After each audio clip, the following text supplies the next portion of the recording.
안녕하세요.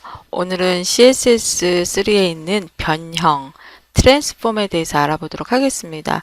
변형이라는 것은 우리가 웹 요소를 삽입했을 때 삽입한 원래 상태대로가 아닌 크기를 키운다거나 위치를 옮긴다거나 회전을 시킨다거나 해서 형태를 바꾸는 것을 말합니다.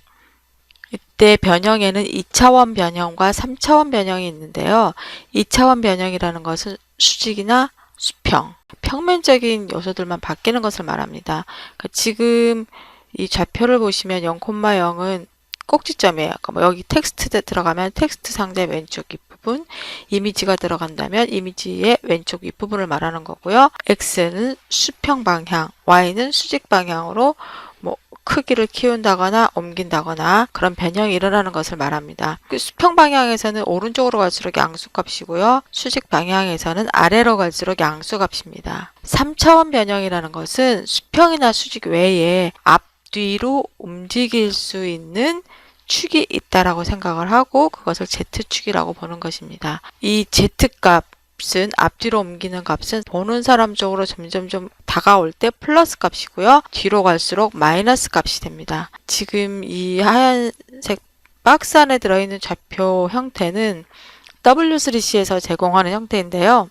이것만 보고 잘 감이 안 잡히실 수도 있을 것 같아서 제가 이런 입체적인 그림을 하나 추가를 해봤습니다. 그러니까 X는 수평, Y는 수직, Z는 앞뒤로 움직이는 전후 이렇게 생각하시면 되고요. 트랜스폼은 여러 개의 변형 함수를 가지고 있어서 트랜스폼이라는 속성 다음에 변형 함수를 함께 사용을 해주면 됩니다. 가장 먼저 살펴볼 함수는 트랜슬레이트예요. 트랜슬레이트라는 건 이동을 하는 것입니다. 위치를 바꾸는 거죠. 그러니까 트랜스폼 땡땡 트랜슬레이트 하고서 괄호 안에 내가 필요한 값을 넣어주면 되는데 이때 사용하는 tx나 ty, tz는 옮길 만큼의 거리예요. tx가 30픽셀이다. 그러면 30픽셀만큼 수평으로 옮겨라. ty가 10픽셀이다. 그러면 y축으로 10픽셀만큼 수직 방향으로 옮겨라 입니다. 그러니까 플러스 값이면은 수평에서 오른쪽으로 갈 거고 마이너스 값이면 수평에서 왼쪽으로 가겠죠. 그러면 수직 y축으로 이동을 할 때 플러스 값이면 아래로 내려오고요. 마이너스 값이면 올라가게 됩니다. z 값일 때 z 값이 플러스이면 앞쪽으로 오고 마이너스이면 뒤로 가게 됩니다. 자, 예를 한번 보도록 할게요. move x는 트랜슬레이트 x에서 50픽셀 그러니까 수평 방향으로 50픽셀을 옮기는 거예요. 수평 방향으로 플러스 값이니까 오른쪽으로 이동을 하겠죠. 원래 이 하얀색 부분이 원래 이미지가 있던 자리고 50픽셀만큼 이렇게 오른쪽으로 이동을 했습니다. 그 다음에 move y는 트랜슬레이트 20픽셀이라고 그랬어요. 그러니까 수직 방향으로 움직이는데 플러스 값이기 때문에 아래쪽으로 20픽셀만큼 움직입니다. 트랜슬레이트 x와 y 방향을 다 지정을 할 때는 트랜슬레이트라는 함수를 사용하고요. 수평 방향으로 10픽셀, 수직 방향으로 20픽셀 움직인 게 바로 세 번째 그림이 되겠습니다. 스케일 함수는 그 지정한 크기만큼 확대하거나 축소하는 것을 말합니다. 1 이상의 값이 주어지면 확대하는 게 되는 거고요. 1보다 작은 값이 주어지면 축소하게 됩니다. 그리고 사용하는 함수는 scale, scale 3D, scale x, scale y, scale z. 그러니까 x, y, z 방향으로 각각 이동할 때는 scale x, scale y, scale z라는 별개의 함수를 이용을 하고 각 방향에 그 확대할 만큼의 값을 지정을 해주고요. x와 y, 수평과 수직 값으로만 확대 축소할 경우에는 스케일이라는 함수를 사용을 합니다. 그리고 Z방향까지, 그러니까 앞뒤로 움직이는 그 방향까지 함께 합쳐서 확대하거나 축소할 경우에는 scale 3D라는 함수를 사용을 합니다. 예를 한번 보겠습니다. scale x 1.2 이렇게 하면은 X방향으로, 즉 수평 방향으로 1.2배만큼 늘려라. 원래 있던 크기보다 조금 더 커지는 거죠. 수평 방향이니까 이렇게 가로 방향으로만 늘어날 거고요. 1.2만큼만 확대가 됩니다. Y축 값, 수직 값은 변하지 않기 때문에 가로로 늘어지게 되겠죠. 스케일 Y는 1.5, 위아래 방향으로 1.5배 확대하라는 얘기입니다. 그다음에 스케일 0.7 그러면 이게 스케일 함수에는 sx 값과 sy 값 두 개를 지정을 해줘야 되는데 한 개 값만 있다면 x 값과 y 값이 같다고 생각을 하시면 돼요. 수평 방향으로도 0.7, 수직 방향으로도 0.7만큼 확대한다.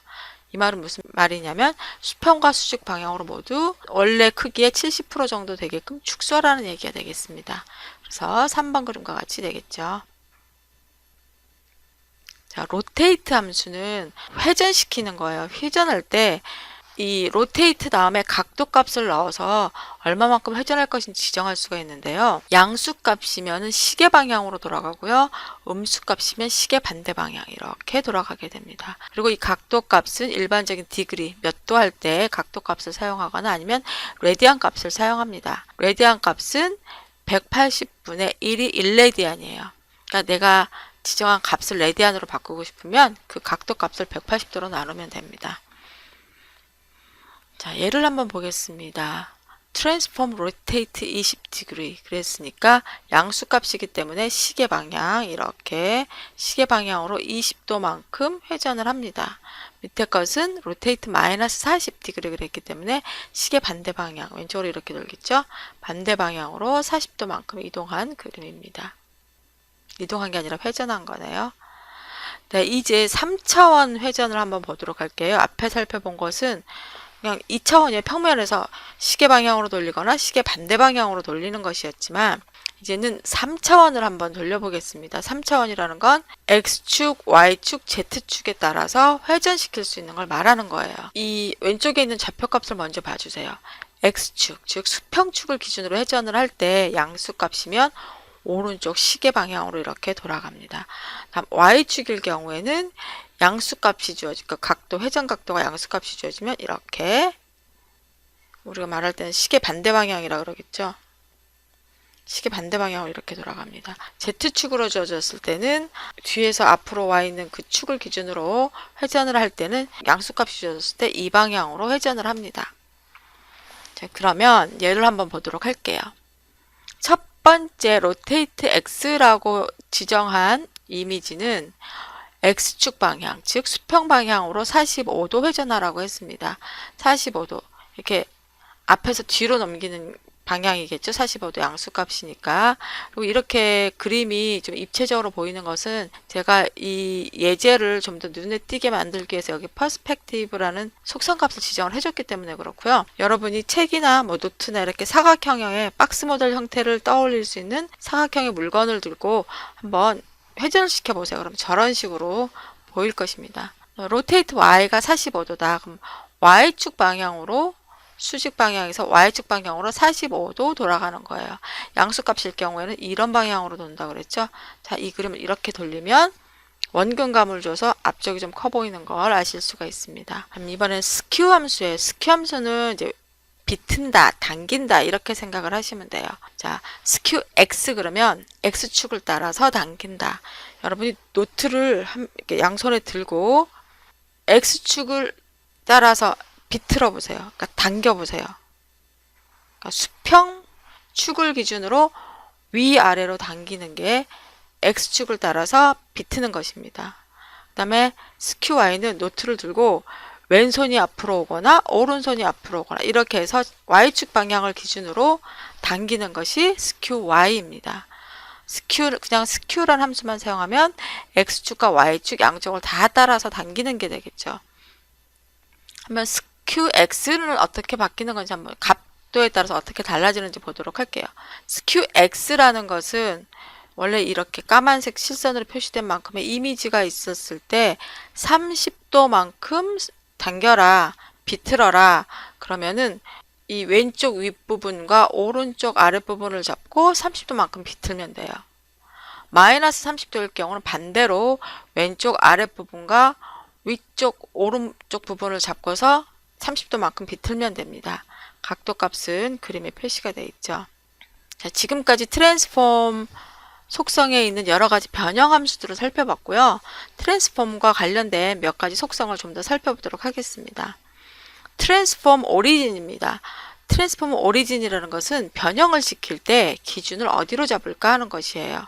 기본적으로는 주어진 요소의 가운데 부분이 중심이 되는데 나는 회전을 시킬 때 왼쪽 윗부분을 기준으로 해서 회전을 시키고 싶다. 또는 오른쪽 윗부분을 기준으로 하고 싶다. 이랬을 때 사용하는 속성이 트랜스폼 오리진입니다. 지정하지 않으면 해당 요소의 가운데 부분이 기준점이 되고요. 트랜스폼 오리진을 사용을 해서 변형할 트랜스폼을 적용할 요소의 기준점을 바꿀 수 있습니다. 퍼스펙티브하고 퍼스펙티브 오리진인데요. 퍼스펙티브는 뭐냐면 원근감을 갖게 하는 거예요. 그래서 여기서 보시면 이게 X축으로 회전을 했을 때 실제로 우리가 눈으로 보는 것은 원근감을 가지고 보지만 이 그림상에서 화면에 표시할 때는 그러니까 원근감이 드러나지가 않습니다. 이랬을 경우에 여기다가 퍼스펙티브라는 속성을 이용해서 200픽셀만큼 원근감을 주라고 지정을 하는 거예요. 그럼 마치 멀리 있는 건 작고 가까이 있는 건 크게 보이기 때문에 원근감이 생기게 되죠. 이 원근감은 값이 크면 클수록 사용자한테서부터 멀리 떨어져 있게 표시가 됩니다. 그리고 원근감을 줄 때 그 기준을 어디로 할 것인지 지정하는 것이 퍼스펙티브 오리진입니다. 다음은 트랜스폼 스타일 속성에 대해서 알아보도록 하겠습니다. 트랜스폼 스타일 속성은 부모 요소의 3D 변형이 적용되었을 때 그것을 하위 요소에서 그대로 내려받아서 함께 적용되도록 하는 것입니다. 무슨 얘기냐면 여기 얘기를 보시면은요. 처음의 것은 트랜스폼 스타일에서 플랫이라 그래서 부모 요소의 3D 변형을 물려받지 않은 거예요. 적용받지 않은 거고요. 두 번째는 프리저브 3D에서 부모에 적용된 3D 요소를 그대로 자식 요소에도 적용을 하겠다는 거죠. 그림을 보시면 처음에 거는 로테이트 Y에서 45도를 회전을 시키고요. 그 다음에 자식 요소에는 다시 로테이트 X 45도를 하는 것입니다. 만약에 이것에 부모 요소의 로테이트 Y 값을 그대로 적용한다면 로테이트 Y가 끝난 상태에서 그 시점부터 시작해서 로테이트 X를 하는 거예요. 하지만 프리저브 3D가 아니라 플랫으로 하게 되면 그냥 따로 부모 요소에 적용된 트랜스폼 따로 하위 요소에는 그대로 적용되지 않는 거죠.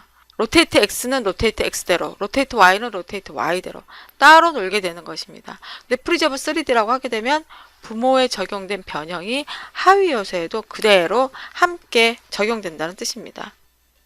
그리고 트랜스폼에 보면 백페이스 비저빌리티라는 속성이 있어서요. 그러니까 회전을 시킬 때거나 어떤 변형을 할 때 뒷면을 보여줄 때가 있는데 그 뒷면이 그대로 드러나게 할 것인지 아니면 뒷면을 아예 안 보이게 할 것인지를 결정하는 거예요.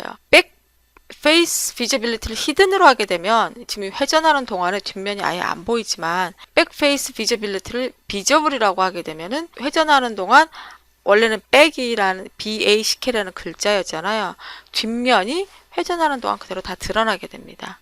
원래 보이는 것이 기본값이에요. 근데 내가 뒤로 이렇게 뒷면까지 표시하면 너무 지저분하다거나 다른 화면 요소에 영향을 주게 된다 그랬을 경우에는 히든이라고 지정을 하시면 됩니다. 그리고 트랜스폼에서 변형 함수를 하나만이 아니라 2개, 3개 연달아서 함께 사용할 수도 있는데요. 하나의 요소에 2개 이상의 트랜스폼을 적용하고 싶다면 이렇게 변형 함수를 그냥 빈칸, 공백만으로 띄어서 나열해 주시면 순서대로 적용이 됩니다. 네, 오늘은 CSS3에 있는 트랜스폼에 대해서 알아보았습니다.